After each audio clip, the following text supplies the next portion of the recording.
क्या बात है, पहले लोप अपवाद था और अब बात हिंसा तक आ गई। बस करो, वाद विवाद ठीक है, किंतु राम राज में हिंसा के लिए कोई स्थान नहीं है। फिर चाहे वो प्रभु श्री राम के समर्थक ही क्यों ना हो। प्रभु का पथ तो न्याय और धर्म का है। तो ये कारण है संकट मोचन हनुमान के मुख पर संकट के भाव का।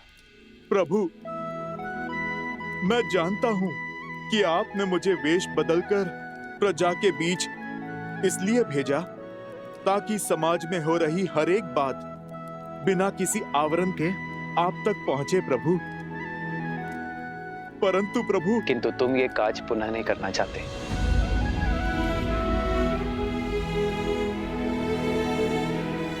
क्योंकि अगली बार ये भक्त भगवान के अपमान पर अपना क्रोध नहीं रोक पाएगा। प्राण ले लीजिए प्रभु, किंतु आपके प्रति अभद्र शब्द सुनने का दंड मत दीजिए। प्रभु, मैं तो जानता हूं आपका निर्णय अंत में समाज को ज्ञान और सुख का प्रकाश देगा, माता सीता का सम्मान बढ़ाएगा। किंतु ये सब क्यों प्रभु? क्यों ये प्रजा ये नहीं समझ रही है? क्योंकि लोक अपवाद अभी कुछ समय के लिए ठहरा है हनुमान, पूरी भांति समाप्त नहीं हुआ है। संदेह था मुझे कि ये राक्षसी शक्तियां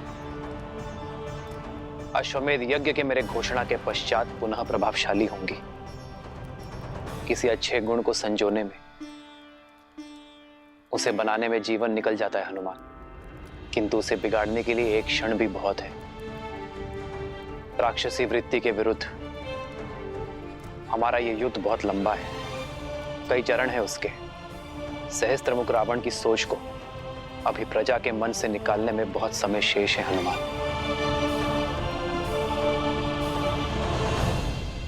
बहुत शुभ समाचार लाए हो बानासुर। अश्वमेध यज्ञ में राम का अपनी पत्नी के साथ बैठने की सूचना का उपयोग हम उसके विरुद्ध करेंगे। लोक अपवाद की जो अग्नि बुझ गई थी उसे फिर भड़काएंगे। तुम जो कर रहे हो करते रहो। जी महाराज।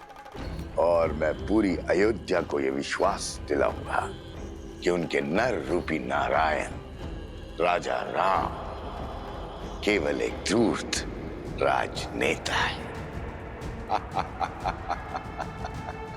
सीताराम। और सब तुम्हारी भांति पवित्र और निस्वार्थ तो नहीं होते ना हनुमान, जिन पर विकारों का प्रभाव ना हो। मानव मन अति चंचल होता है हनुमान। जिस प्रकार गर्भ में सोए अबोध शिशु की लात माता आनंद से सह लेती है, उसी प्रकार प्रजा की भूल होने पर एक राजा को क्रोधित होने का अधिकार नहीं है। यह अश्वमेध यज्ञ मेरी प्रसिद्धि के लिए नहीं, अयोध्या के कल्याण के लिए है। हमें राक्षस और राक्षसी सोच को अयोध्या से भगाना है। इस यज्ञ के पूर्ण होने पर कोई भी आसुर या आसुरी शक्ति अयोध्या में छुपकर नहीं बैठ पाएगी।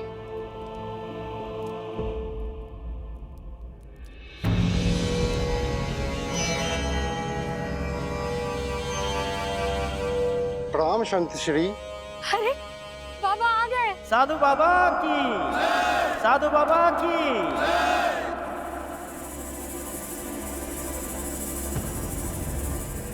लोक अपवाद की जो अग्नि बुझ गई थी उसे फिर भड़काएंगे।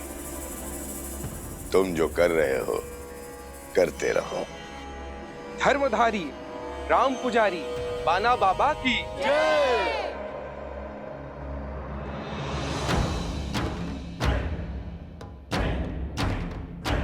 मैं अपने तपोबल से यह समझ चुका हूं, महाराज राम जिस मर्यादा, जिस धर्म की बात करते हैं वही सत्य है।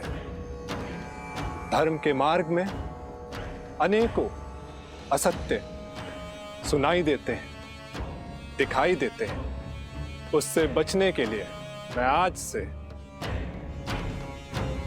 ये पट्टी बांधकर हर मार्ग से निकलूंगा। राम राज्य का हित श्री राम की बताई हुई बातों में है। हम सब श्री राम की पूजा करते हैं क्योंकि उन्होंने धर्म के लिए अपनी पत्नी तक का त्याग कर दिया। परंतु यदि महाराज उस त्यागी हुई सीता को पुनः अयोध्या ले आएंगे तो वो त्याग नहीं, छल होगा। अब अयोध्या में उस त्यागी हुई सीता के लिए कोई स्थान नहीं। अब कोई मर्यादा को भंग करने का दुस्साहस नहीं करेगा। बिल्कुल उचित कहा बाबा जी, ये तो हमारी भावनाओं के साथ छल होगा। रामधारी राम पुजारी बाबा की जय। रामधारी राम पुजारी बाबा की जय। रामधारी राम पुजारी बाबा की जय। आइए सब बाबा का आशीर्वाद लीजिए।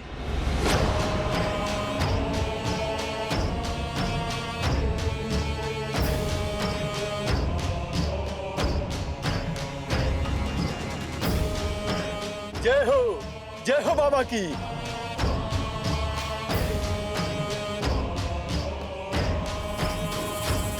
जय हो बाबा जी की, जय हो बाबा जी की। बाबा की जय हो, बाबा की जय हो, जय हो बाबा की। अब आगे क्या करना है महाराज? अब संध्या को भेष बदलकर अयोध्या में किसी और को समझाएंगे कि केवल सीता ही अयोध्या की महारानी हो सकती है और कोई नहीं। और यदि यही सत्य निकला तो महाराज ने अपनी महारानी के साथ ही यज्ञ में बैठने की घोषणा की है। सत्य कहा, परंतु एक सत्य ये भी है कि त्यागी हुई स्त्री कभी महारानी नहीं बन सकती है। और जब दो सत्य टकराएंगे तब होगा महासंग्राम। महासंग्राम करते देखा है मैंने आपको, कभी शारीरिक तो कभी मानसिक। इतना सब कुछ सहकर भी इतने शांत कैसे रह लेते हैं आप प्रभु? मेरे मन का हर ज्वार सीता के वचन का विश्वास शांत करता है हनुमान। सीता और मेरी संतान के लौटने का प्रण मुझे प्राण देता है। और मैं ही क्यों, मेरी सीता भी तो उसी क्षण की प्रतीक्षा में है।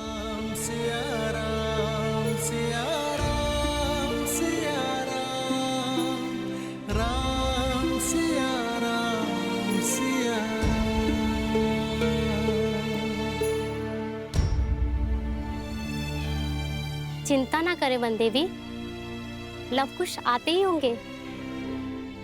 जानती हूँ, किंतु दिन ढलने के साथ साथ मन व्याकुल हो रहा है।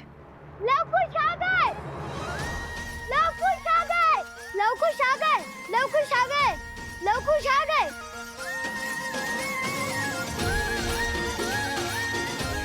लव कुश की जय, लव कुश की जय, लव कुश की जय, लव कुश की जय, लव कुश की जय, लव कुश की जय, लव कुश की जय, लव कुश की जय।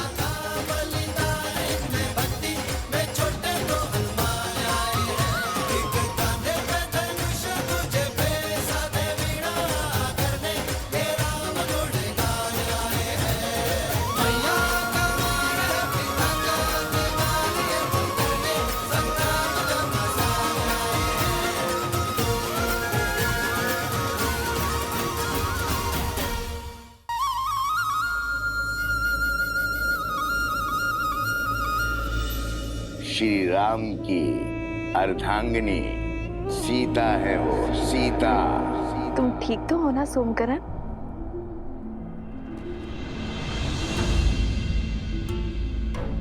ये क्या कर रहे हो सोमकरण? उठो। ऐसे प्रणाम केवल गुरुजनों को किया जाता है। मैं वो आपको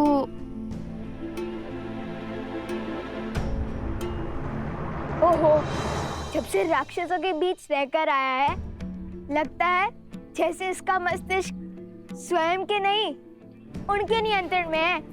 देखिए कैसे विचित्र व्यवहार कर रहा है, कुछ बोल ही नहीं रहा। इतना ही नहीं माता, वन में फल तोड़ने से लेकर हमें खिलाने तक सब इसी ने किया। हमें तनिक भी कष्ट नहीं होने दिया, और हमारे खाने के बाद जो फल बचते थे उन फलों को ये खाता था, और खेल कूद में भी जानबूझकर हार जाता था। किंतु मुझे कोई कष्ट नहीं, वो यहाँ पे भी करना सोमकर। कुश, बुरी बात। मित्रों में समानता होनी चाहिए। तुम दोनों ने उसके प्राण बचाए, कदाचित इसलिए इसका मन अनुग्रह से भर गया है। उचित कहा देवी, किसी महान राज्यों के महान राजकुमारों के भांति आपके पुत्रों ने मेरी रक्षा की ना, इसीलिए मैं आपको सम्मान देने आया हूँ। राजकुमार लव, राजकुमार कुश। हो, बस करो ये सम्मान करना, अन्यथा अगली बार सहायता नहीं करेंगे तुम्हारी। वैसे छवि और साहस तो राजकुमारों सा ही है, हमारी लवकुश का। महाराज जनक ने भी तो यही कहा था ना कि इन दोनों को देखकर उन्हें अयोध्या के राजकुमारों का स्मरण हो आया था।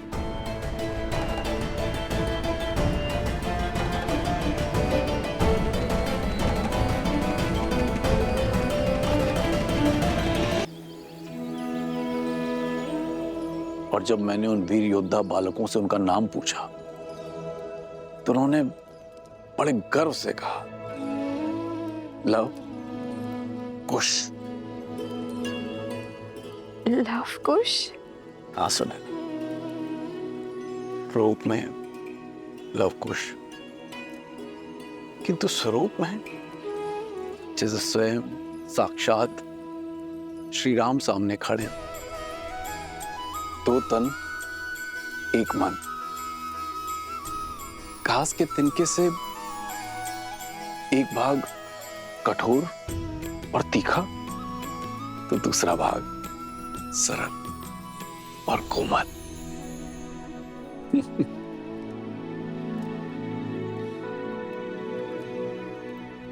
जानता हूं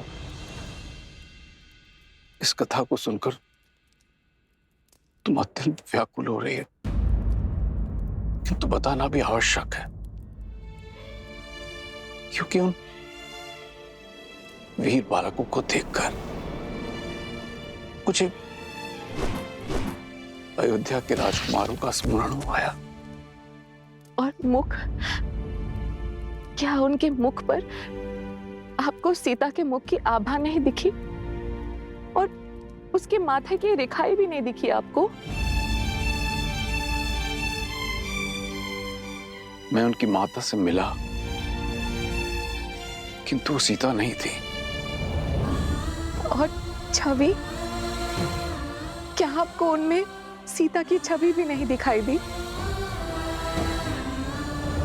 40 वर्षों से मैंने अपनी पुत्री सीता का मुख भी नहीं देखा।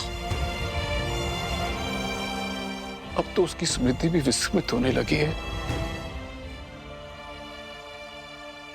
आप विश्राम कीजिए, आप अस्वस्थ क्या कर रही हैं आप? आप ले चलिए मुझे, मैं क्षण भर में अपनी सीता को पहचान लूंगी। आप ले चलिए मुझे, ले चलिए। तो क्या सीता का पिता इतना अभागा है कि उसकी पुत्री सीता सामने होती है और वो पहचान भी नहीं पाता? मैं वन देवी से मिला हूं।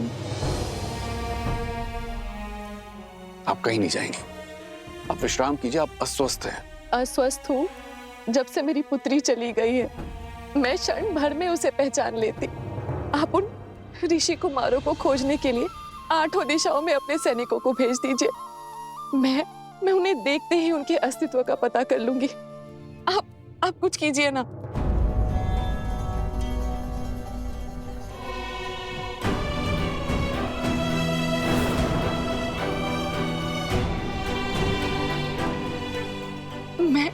मैं खोजूंगी अपनी सीता को। हमें कहीं जाने की आवश्यकता नहीं पड़ेगी।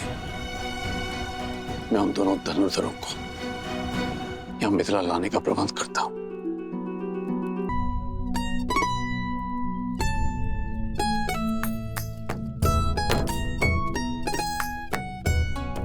लव भैया, अभी तो स्वच्छ किया था, विशेष तुनीर को लेकर क्यों बैठ गए?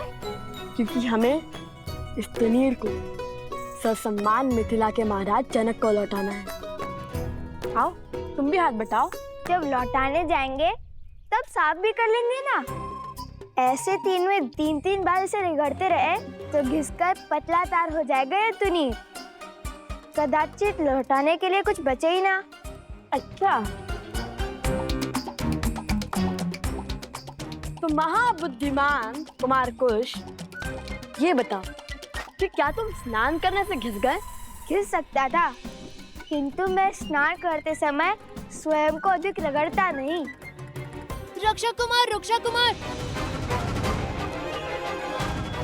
कहाँ है? बताओ, अभी मार दूंगा। वो रक्षक कुमार बोल रहे, राक्षस कुमार नहीं। ओहो, ध्यान से सुनो। अगली बार यदि तुमने मुझे राजकुमार या फिर रक्षक कुमार या फिर कुछ भी ऐसा कहा तो मैं गुरुदेव को कहूंगा कि तुम्हें बुद्धि के लिए कोई औषधि दे। क्षमा रक्षक, भूल हो गई। मैं तो एक समाचार देने आया था। अभी अभी कुछ मिथिला के ऋषि आश्रम में आए थे। उन्होंने बताया कि मिथिला में धनुर्विद्या की बहुत बड़ी प्रतियोगिता होने वाली है। मैंने गुरुदेव से कहा कि तुम दोनों जैसे धनुर्धर तो 20 गांव में भी नहीं मिलेंगे। फिर गुरुदेव ने बताया कि तुम दोनों अवश्य उस प्रतियोगिता में भाग लेने जाओगे।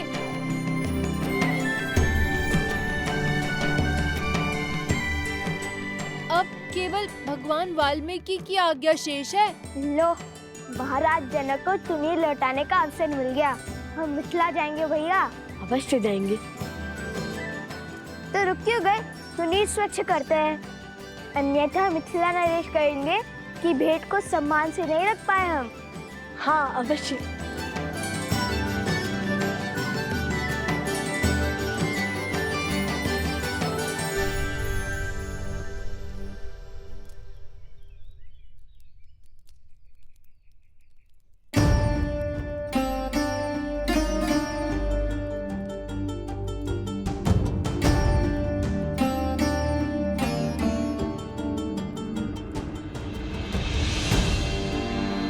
प्रणाम ऋषिवर। कल्याण हो। शब्दों में नमन, किंतु मुख मुद्रा में मनन। वन देवी, सबसे पहले तो मेरा धन्यवाद स्वीकार कीजिए। आपके पुत्रों ने मेरे भाई सोमकर्ण को बचाकर हम पर बड़ा उपकार किया है। अपने मित्र की सहायता करना उनका कर्तव्य था, और फिर लवकुश अपने गुरु भाई को अकेले संकट में कैसे छोड़ सकते थे। अवत्सरा, तुम ऋग्वेद के ज्ञाता हो। शिष्यों को मंदिर में ले जाकर पाठ आरंभ करो, मैं आता हूँ। जो आज्ञा ऋषिवर। चलो। बताइए वन देवी, क्या समस्या है? ऋषिवर, भगवान वाल्मीकि ने मेरे पुत्र को मिथिला जाने का आदेश दिया है। जानता हूँ। तो ऋषिवर, आप ये नहीं जानते कि मेरी माता उन्हें देखते ही पहचान लेगी। जितना मैं उनको जानती हूँ उससे अधिक वो मुझे पहचानती है। वो मेरे पुत्रों में मेरी छवि अवश्य देख लेंगी। भेद खुलने का भय स्वाभाविक है वन देवी, किंतु आपको जो उचित लगे आप वो कीजिए।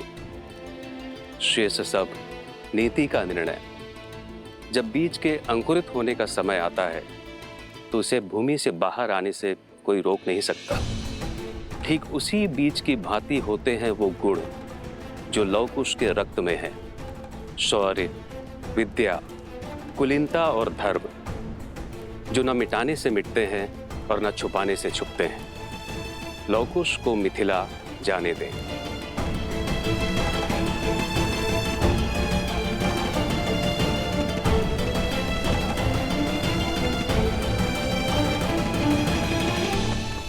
मिथिला स्वयं जाना आवश्यक है प्रभु। केवल निमंत्रण ही तो है, कोई भी जा सकता है। नहीं आर्य सुमन, मिथिला जाने का कारण केवल निमंत्रण नहीं है। मिथिला मेरी प्रतीक्षा कर रही है। सीता के साथ जो हुआ उस पर मिथिला ने कोई आपत्ति नहीं की। यदि अब ये जमाता निमंत्रण देने नहीं पहुंचेगा तो उनका मन विचलित हो सकता है और फिर मिथिला में मेरी सीता की स्मृतियां बसी हैं। मिथिला की वो गलियां, वो आंगन, वो बाग, वो उपवन, वो सभा मैं पुनः देखना चाहता हूं आर्य समंत, जहां मेरी सीता पली बढ़ी, जहां मैं उससे मिला। वर्षों से मैंने मेरी सीता को नहीं देखा है। उनके माता पिता का आशीष लूंगा तो मेरे मन को थोड़ी ठंडक पहुंचेगी। प्रभु, मेरी भी प्रबल इच्छा है वहां पर जाने की। मेरी तो सदा से ही इच्छा थी उस पावन भूमि को देखने की जिसने इस संसार को और मेरे प्रभु श्री राम को माता सीता दी। प्रभु, आपके आशीर्वाद से आज ये मेरा स्वप्न भी पूरा हो जाएगा। ये कोलाहल कैसा है? प्रभु, मैं देखता हूं।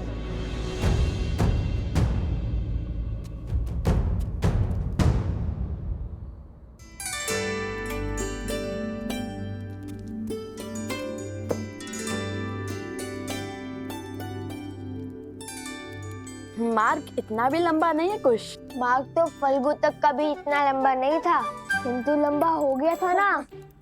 कोई सोमकर्ण पुनः लुप्त हो गया तो जैसे अपने मकरासुर के युद्ध में जो सीखा उसका उपयोग रक्त केतु के जाल से बचने के लिए किया, वैसे मैंने भी सीखा है ढेर सारे भोजन साथ लेकर चलना।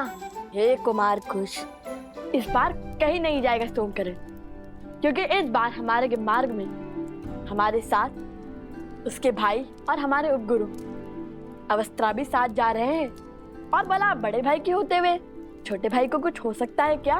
तो ये भोजन छोड़ दो भैया। अरे नहीं नहीं नहीं, ये तो शस्त्रों से भी अधिक महत्वपूर्ण है, क्योंकि यदि तुम्हारा पेट भरा रहेगा तो भूख भुलाने के लिए तुम्हारी उटपटांग बातें और विचित्र कुतर्कों के बाण नहीं सहने पड़ेंगे हमें। पिछली बार तो गाँव उठाने की बात कर रहे थे, इस बार पूरा संसार ना उठा लेना तुम। भैया, मुझे तो अब भी विश्वास नहीं हो रहा है कि हम देवी सीता की नगरी जा रहे हैं। वो उपवन, वहाँ के शिव मंदिर, वो दरबार जहाँ पे श्री राम ने धनुष बाण किया, सब साक्षात देखने को मिलेंगे, है ना भैया? अद्भुत। अवश्य।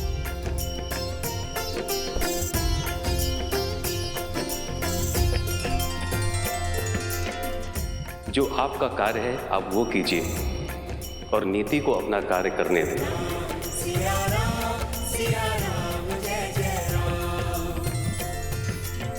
प्रणाम ब्राह्मण देव, कहिए क्या समस्या है? प्रभु, ये लोग। महाराज की जय हो।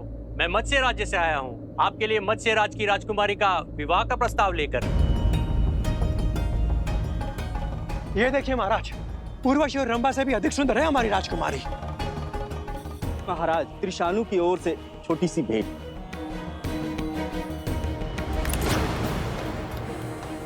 हमारे महाराज तो धन के साथ आपको अपने राज्य का चौथा भाग भी देने के लिए सज्ज है श्री राम।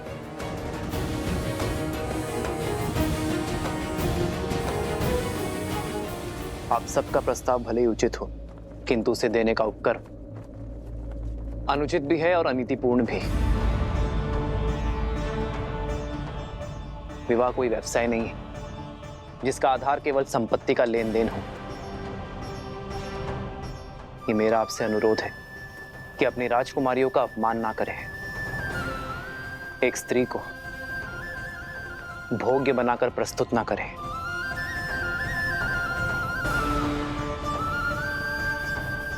अपना वर चुनने का अधिकार केवल स्त्री का होता है। अपनी राजकुमारियों का स्वयंवर आयोजित कीजिए। यदि मेरे विवाह की इच्छा होगी तो मैं स्वयंवर में भाग लेने अवश्य आऊंगा। धन्य है आप श्री राम, आपके शब्दों ने हमें हमारी भूल का आभास करवाया। आपके आदेश का पालन अवश्य होगा। धन्यवाद। आप सब बड़ी दूर से आए हैं, कुछ दिनों के लिए अयोध्या में विश्राम आदि करके ही लौटिएगा। आज्ञा दे।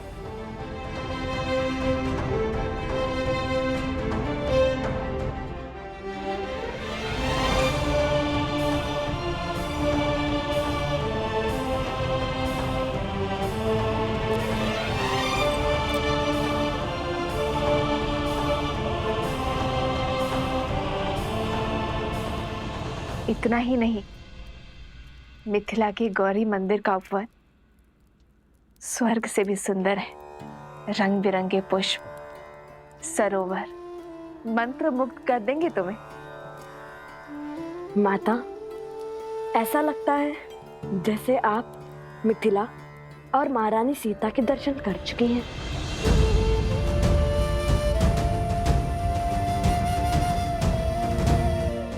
हाँ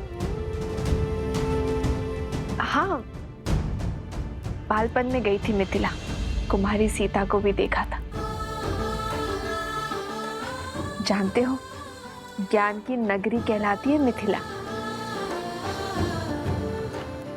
जब हम तुनील लौटाने में महाराज जनक से मिलेंगे, तब हम उन्हें बताएंगे कि हमारी माता महारानी सीता की सखी थे। महारानी सीता की नगरी देखने के लिए रहा नहीं जा रहा मुझसे तो। एक बात स्मरण रहे, तुम दोनों वहां स्पर्धा में भाग लेने के लिए जा रहे हो, तो बाकी प्रतियोगियों से भिन्न नहीं रहना, क्योंकि यदि उन्हें ज्ञात हुआ कि तुम दोनों मिथिला नरेश को जानते हो तो बातें बनेंगी। तुम दोनों जीत तो जाओगे, किंतु अन्य स्पर्धक मिथिला नरेश पर पक्षपात का लांछन लगाएंगे। तो उचित यही होगा इस स्पर्धा के अंत होने तक तुम दोनों उनकी दृष्टि से ओझल रहना। जी माता। किंतु अंत में तो हमें तो उनसे मिलना ही होगा ना। हम उन्हें कहेंगे कि प्रभु श्री राम और महारानी सीता के नाम पे पत्र लिख दे, जिससे अयोध्या पहुंचाने का कार्य हम करेंगे। और इसी बहाने प्रभु श्री राम और महारानी सीता दोनों के दर्शन पालेंगे। अवश्य, किंतु महारानी सीता को माता सीता कहोगे तो उन्हें अधिक सुख मिलेगा। माता सीता? माता सीता?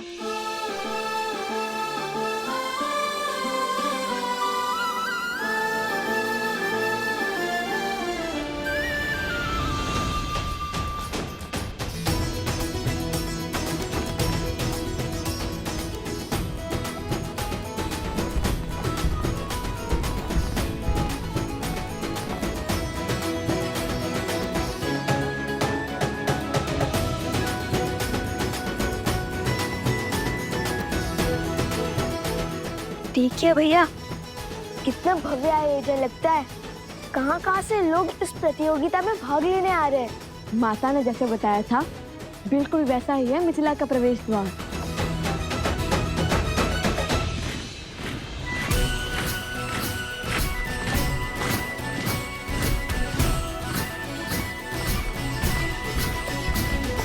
अयोध्या का ध्वज? ये क्या अयोध्या की सेना आ रही है? सेना नहीं, ये महाराज के रक्षक हैं। ये तो अयोध्या की सेना की केवल एक टुकड़ी है। अर्थात? वो देखो, महाराज का रथ, उनका छत्र।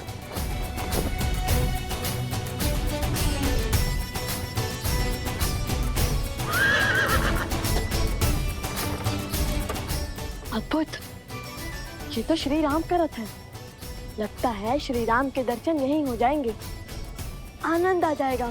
हम उन्हें बताएंगे कि हम उनके सबसे बड़े भक्त हैं।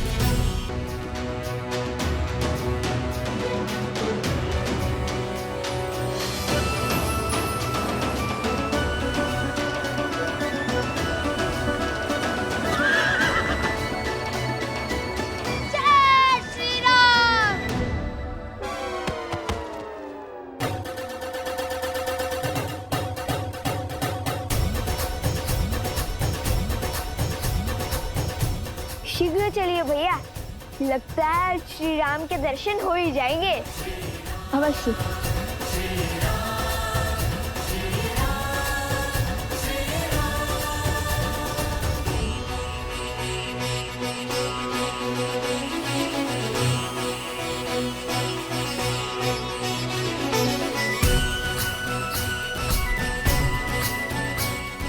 राजकुमार सतानंद जी, ये मैं क्या सुन रहा हूं? क्या ये सत्य है कि श्री राम जी स्वयं मिथिला पधार है?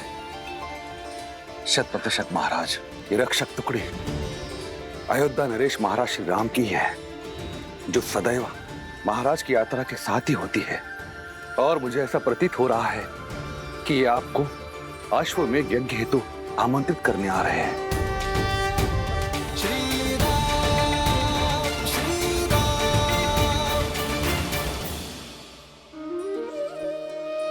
तब तो ये संकेत और समाचार दोनों अत्यंत शुभ हैं। कदाचित आज यहां वो होने जा रहा है जो कभी किसी ने नहीं सोचा होगा। भ्राता कुशाध्वज, अयोध्या नरेश के विशेष स्वागत का प्रबंध किया जाए और कोई ये ना भूले कि वो हमारे जमाता भी हैं। क्षमा महाराज,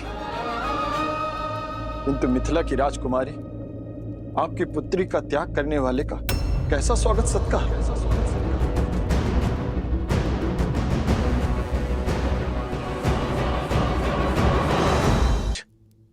क्षमा महाराज, किंतु सत्य ही तो कह रहे हैं मेरे पति, और मुझे पूर्ण विश्वास है कि महारानी सुनैना वो भी राम के आगमन से खुश नहीं होंगी। जिस व्यक्ति ने हमारी पुत्री का त्याग कर दिया अपनी प्रजा के मनोहार के लिए, ऐसे व्यक्ति को जमाता का सत्कार क्यों मिलना चाहिए महाराज?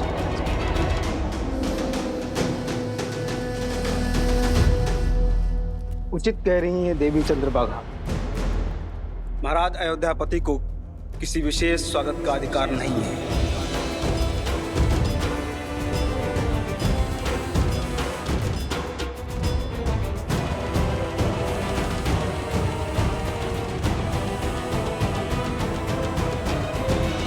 सीता ने मुझे एक पत्र लिखा था जिसमें उसने स्पष्ट रूप से अयोध्यापति को निर्दोष कहा था, क्योंकि तब वो अयोध्या में थी।